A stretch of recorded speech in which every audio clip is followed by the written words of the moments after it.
First reading from the book of Jeremiah.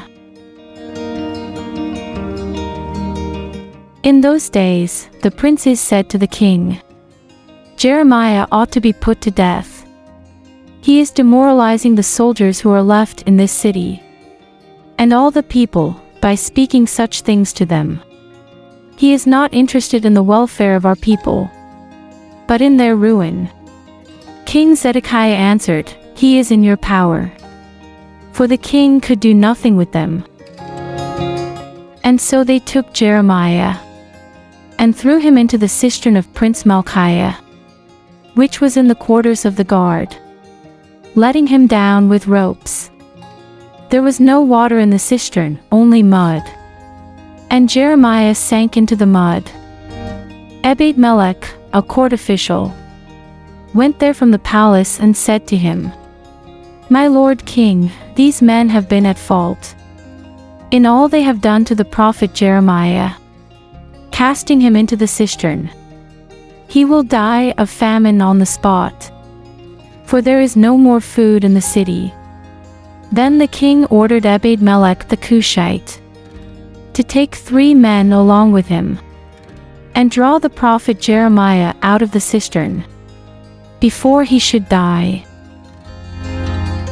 The word of the Lord. Thanks be to God. Responsorial Psalms. Lord, come to my aid.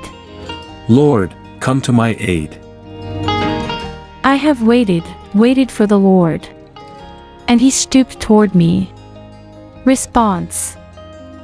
Lord, come to my aid. The Lord heard my cry. He drew me out of the pit of destruction, out of the mud of the swamp. He set my feet upon a crag. He made firm my steps. Response. Lord, come to my aid. And he put a new song into my mouth, a hymn to our God. Many shall look on in awe and trust in the Lord. Response. Lord, come to my aid. Though I am afflicted and poor, yet the Lord thinks of me. You are my help and my deliverer. O my God, hold not back. Response. Lord, come to my aid. Second reading. A reading from the letter of St. Paul to the Hebrews.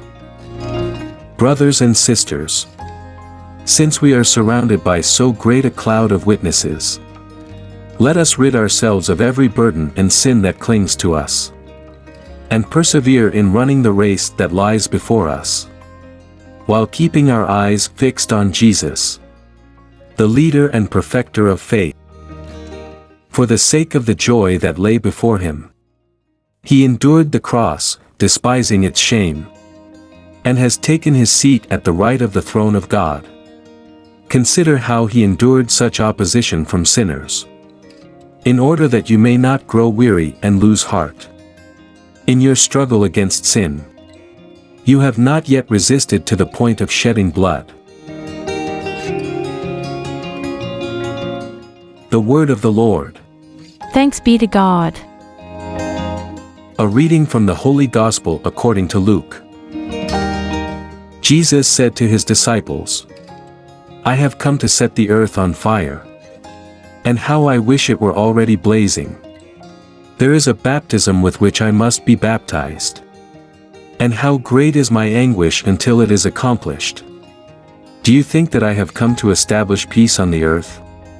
No, I tell you, but rather division. From now on a household of 5 will be divided. 3 against 2 and 2 against 3. A father will be divided against his son, and a son against his father.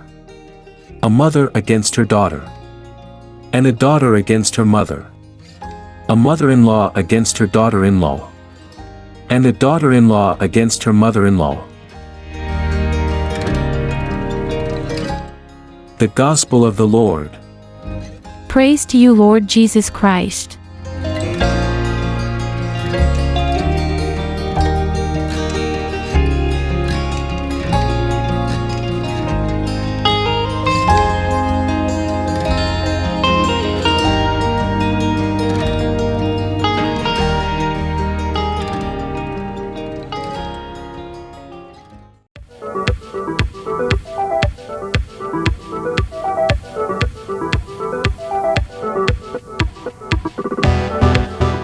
Hi everyone, if you are new to our channel please don't forget to subscribe and click the bell button.